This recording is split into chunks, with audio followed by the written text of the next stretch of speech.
అందరికీ నమస్కారం. మరి మనం చూసాం, మరో బీసీ వ్యక్తి అతి దారుణంగా బలి కావడం గత 3 రోజులుగా ఏ విధంగా జరుగుతోందో మనం చూసాం.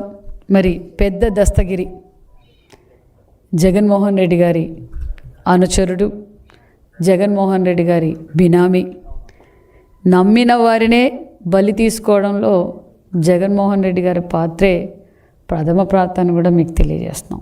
ఎందుకంటే మరి ఈ పెద్ద దస్తగిరి ఒక బీసీ సామాజిక వర్గానికి చెందిన వ్యక్తి. అతనితో ఏమేమి అరాచకాలు చేయించాలో అన్ని అరాచకాలు చేయించారు. ప్రభుత్వ భూములు కూడా కబ్జా చేశారు. అదే ప్రభుత్వ భూమిలో మరి అందరికీ తెలిసిన విషయమే, కడప జిల్లాలో ఎవరు అడిగినా మరి అందరికీ తెలుసు.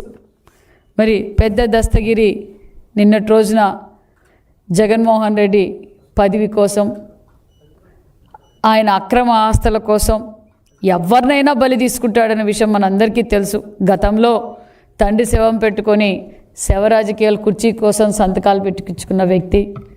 మరి ఎలక్షన్లో తాను ముఖ్యమంత్రి కావాలి, గత్యంతరం లేదు అని చెప్పి సొంత బాబాయిని గొడ్డలతో రపర్రపా నరకటం, మరి ఆ గొడ్డల పోటుని గుండుపోటుగా చిత్రీకరించటం.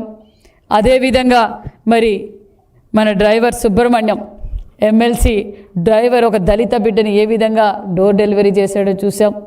అంతేకాకుండా మరి మరో బీసీ బిడ్డ అమర్నాథ్ గౌడ్, ఇలాంటి బీసీ బిడ్డలు, దళిత బిడ్డలు, మరి దళితులు ఏ విధంగా బలైపోయారో చేసాం. ఆయన కారు కిందే మరి సింగయ్య, దళిత వ్యక్తి సింగయ్య ఏ విధంగా బలైపోయాడో మనం చూసాం. మరొక బీసీ వ్యక్తి మరి దస్తగిరి, మరి కుర్చీ కోసం, అధికారం కోసం దౌర్జన్యాలు చేయటం, వారిని రెచ్చగొట్టి తప్పుడు మీద తప్పులు చేయిస్తూ ఈరోజు మరో దస్తగిరి బలైపోయాడన్న విషయం మీకు అందరికీ తెలియజేస్తున్నాం.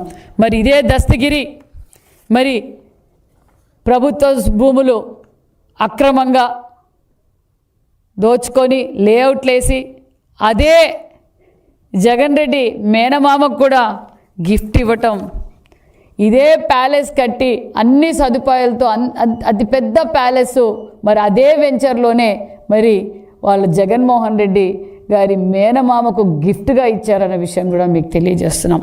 మేము తెలియజేసేది ఒక్కటే, శివుని ఆజ్ఞ లేనిదే చీము కూడా కుట్టదనేది ఒక సామెత ఉంటుంది. తాడేపల్లి ప్యాలెస్ నుంచి ఏదైతే ఆదేశిస్తే దాని ప్రకారమే ఈ మర్డర్ జరిగింది. జగన్మోహన్ రెడ్డి గారి ఆదేశాల మేరకే మరి దస్తగిరి బలైపోయాడు. నేను తెలియజేసేది ఒక్కటే, ఇందులో ఇంకా చాలా పెద్దవాళ్ళు ఉన్నారు, వారిని కూడా వదిలే ప్రసక్తే లేదన్న విషయం కూడా మీకు అందరికీ తెలియజేస్తున్నాం. ఎందుకంటే బాబాయ్ వివేకానంద కావచ్చు, దస్తగిరి హత్య కేసు కావచ్చు, దళిత డ్రైవర్ సుబ్రహ్మణ్యం హత్య కేసు కావచ్చు, ఇలా చాలామంది బలైపోతున్నారు. జగన్మోహన్ రెడ్డి గారికి కనిపించేది ఒక్కటే, కుర్చీ దోచుకోవడం, దాచుకోవడం, అవసరమైతే రపర్రపా నరకటం. నేను చెప్పేది ఒకటే, వైసీపీ కార్యకర్తలారా, మీరు ఒక విషనాగు పడక కింద ఉన్నారు. మీ సింబల్ ఇప్పుడు ఫ్యాన్ కాదు, అదే ఫ్యాను గొడ్డలుగా మారుతూ ఉంది. జగన్మోహన్ రెడ్డి రోజుకి కుర్చీ కోసం, ఆస్తుల కోసం తన సొంత వారినైనా బలి తీసుకుంటున్నాడన్న విషయం మరొకసారి మీకు అందరికీ తెలియజేస్తున్నాం. అంతేకాదు మరి ఈ హత్య జరిగిన తర్వాత మరి వారింట్లో మరి అధికారులు పరిశీలిస్తే ఎన్ని వందల కోట్ల అక్రమ ఆస్తులు దొరికాయో మనందరం చూసాం. మరి సుమారుగా ఇది ఇంకా 100 కోట్ల దాకా మరి ఆస్తులు కూడా దొరికాయి. ఆ ఆస్తులు కూడా ఎవరు అనేది ప్రత్యక్షంగా మరి అందరికీ చూపించాం. మేము తెలియజేసేది ఒక్కటే, ఖచ్చితంగా చట్టం తన పని చేస్తుంది. అసలు దస్తగిరి వివేకానందరెడ్డి హత్య కేసులో కూడా చాలా ముఖ్యమైన వ్యక్తి అన్న విషయం కూడా తెలియజేస్తూ మరి నేను తెలియజేసేది ఒకటే, మరి ఈరోజు హత్యకు గురైన దస్తగిరి భార్య రమణమ్మ కూడా చాలా బాధపడుతూ ఉంది. మేము ఎంతో నమ్మకంతో జగన్మోహన్ రెడ్డి గారు ఏం పని చేయమంటే, ఏం అరాచకం చేయమంటే అరాచకం చేశాం. లాస్ట్కి జగన్మోహన్ రెడ్డి గారికి మేము దోచిపెడితే ఆ జగన్మోహన్ రెడ్డి నా భర్త శవాన్ని నాకు గిఫ్ట్గా పంపించాడు. ఇలాంటి నీచుడా ఈ జగన్మోహన్ రెడ్డి గారని ఆమె ఈరోజు ఏ విధంగా బాధపడుతుందో మనం చూసాం. మహిళలు పసుపు కుంకాలతో ఆడుకోవడం మీకు అలవాటే జగన్మోహన్ రెడ్డి గారు. ఎందుకంటే గతంలో సౌభాగ్యమ్మ, మీ పిన్నమ్మ సౌభాగ్యమ్మ గారి సౌభాగ్యాన్ని తీసేశారు. ఈరోజు పెద్ద దస్తగిరి భార్య సౌభాగ్యాన్ని తీసేశారు. మరి ఇలా మహిళ జీవితాలతో ఆడుకుంటున్నారు జగన్మోహన్ రెడ్డి గారు. మేము తెలియజేసేది ఒకటే, ఖచ్చితంగా ప్రజలందరూ చూస్తున్నారు. మీ సైకో ఆలోచనలు మానేయాలి. సైకో ఆలోచనలు మానేస్తే మీరు, మీ కుటుంబ సభ్యులు, మీరు ఏదైతే దోచుకున్నారో మీరు ఖచ్చితంగా ప్రజలకు జవాబుదారీ. ప్రభుత్వం ఖచ్చితంగా కఠినమైన చర్యలు తీసుకుంటుందన్న విషయం కూడా మీకు అందరికీ తెలియజేస్తూ, మరి మేము తెలియజేసేది ఒక్కటే, మరి జగన్మోహన్ రెడ్డి గారు మామూలుగానే ప్రాంతాల మధ్య, కులాల మధ్య శవ రాజకీయాలు చేస్తూ ఉంటారు. గతంలో మనం చూసాం శవ రాజకీయాలు ఆయన చూడడం. ఆ శవ రాజకీయాలు చేయడానికి వచ్చినప్పుడు వారి కారు కిందే సింగయ్య చనిపోవడం మనం అందరం చూసాం. మరి ఈరోజు ఇదే జగన్మోహన్ రెడ్డి గారు అదే కడప జిల్లాలో ఉన్నారు. మరి ఎందుకు జగన్మోహన్ రెడ్డి గారు దస్తగిరి కుటుంబాన్ని పరామర్శించలేదు? మామూలుగానే శవ రాజకీయాలు చేయడం జగన్మోహన్ రెడ్డి గారికి అలవాటు కదా. తండ్రి గారు శవం పెట్టుకొని రాజకీయం చేశాడు, వివేకానంద రెడ్డి గారి శవం పెట్టుకొని రాజకీయం చేశాడు. మరి మామూలుగా అనుకోకుండా గంజాయి కేసులో చనిపోయిన వారి మీద కూడా శవ రాజకీయాలు చేయడం అలవాటే.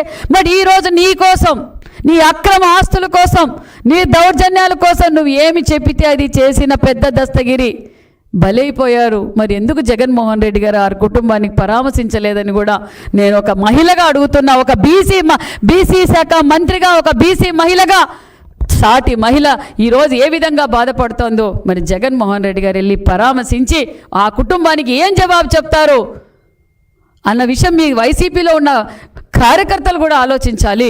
ఎందుకంటే జగన్మోహన్ రెడ్డి గారు అవసరానికి నా బీసీలు, నా ఎస్సీలు, నా ఎస్టీలు అని చెప్పి వాడుకొని ఈరోజు మన బలహీన వర్గాలే బలైపోతున్నారన్న విషయం మరొక్కసారి మీకు అందరికీ తెలియజేస్తున్నారు. దయచేసి ప్రజలందరూ ఆలోచిస్తున్నారు. వైసీపీ కార్యకర్తలు కూడా నేను తెలియజేసేది ఒక్కటే, మీరు ఒక త్రాచుపాము పడకిందున్నారు. ఖచ్చితంగా అవసరం అనుకుంటే అది గొడ్డలి పోటుగా మారుతుంది. మీరు అది జాగ్రత్త జాగ్రత్త జాగ్రత్త. ఎందుకంటే ఈరోజు బలైపోతుండేది మన బీసీలే.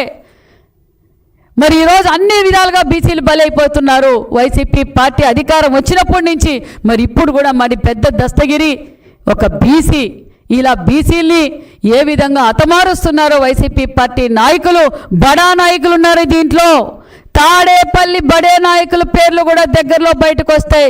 ఏ ఒక్కరిని వదిలే ప్రసక్తే లేదన్న విషయం కూడా తెలియజేస్తాం. ఎందుకంటే ఈరోజు దోచుకోవడం, దాచుకోవడం ఎక్కడ పడితే అక్కడ ఆస్తుల్ని ఈరోజు ఏ గ్రీవెన్స్లో పోయినా కూడా మరి ఎక్కువగా సమస్యలు వస్తున్నది ఏదంటే మరి గత ప్రభుత్వంలో మరి వైసీపీ పార్టీ వాళ్ళు మరి దోచుకున్న ఆస్తుల గురించే వస్తున్నాయి.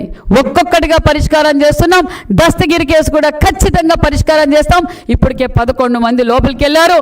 మరి నిత్యానందరెడ్డి గారి గురించి కూడా మరి ఖచ్చితంగా అరెస్ట్ చేసి ఖచ్చితంగా ఎవరైతే దీంట్లో భాగస్తులు ఉన్నారో ఏ ఒక్కరిని వదిలే ప్రసక్తే లేదన్న విషయం కూడా తెలియజేస్తున్నాం.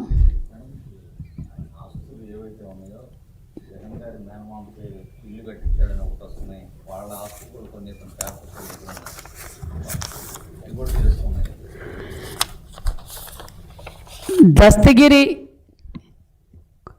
ఇంట్లో జప్తు చేస్తే సుమారుగా 100 కోట్ల ఆస్తులు మరి బయటపడ్డాయన్న విషయం కూడా తెలుసు. అవి కూడా ఎవరు అనేది కూడా క్లారిటీగా చెప్పేశారు. మరి అంతేకాకుండా మరి ఈరోజు దస్తగిరిని చంపాల్సిన పరిస్థితి ఏంటంటే ఆస్తుల తగాదాలు, దౌర్జన్యంగా దోచుకున్నవి.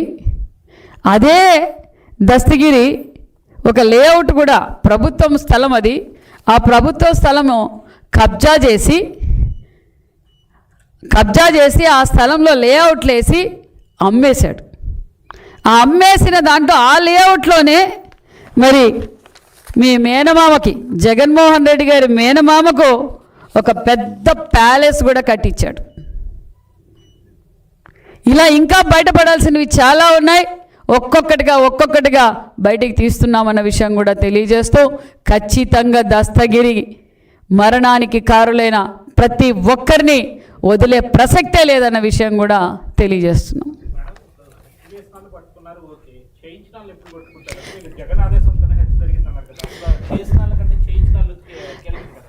ఖచ్చితంగా ఆ పనిలోనే ఉన్నారు. ఖచ్చితంగా అవి కూడా ఎవరు తెర వెనుకున్నారు అనేది ప్రజలందరికీ తెలుసు. ఖచ్చితంగా దాన్ని కూడా వాళ్ళని కూడా పట్టుకుంటాం.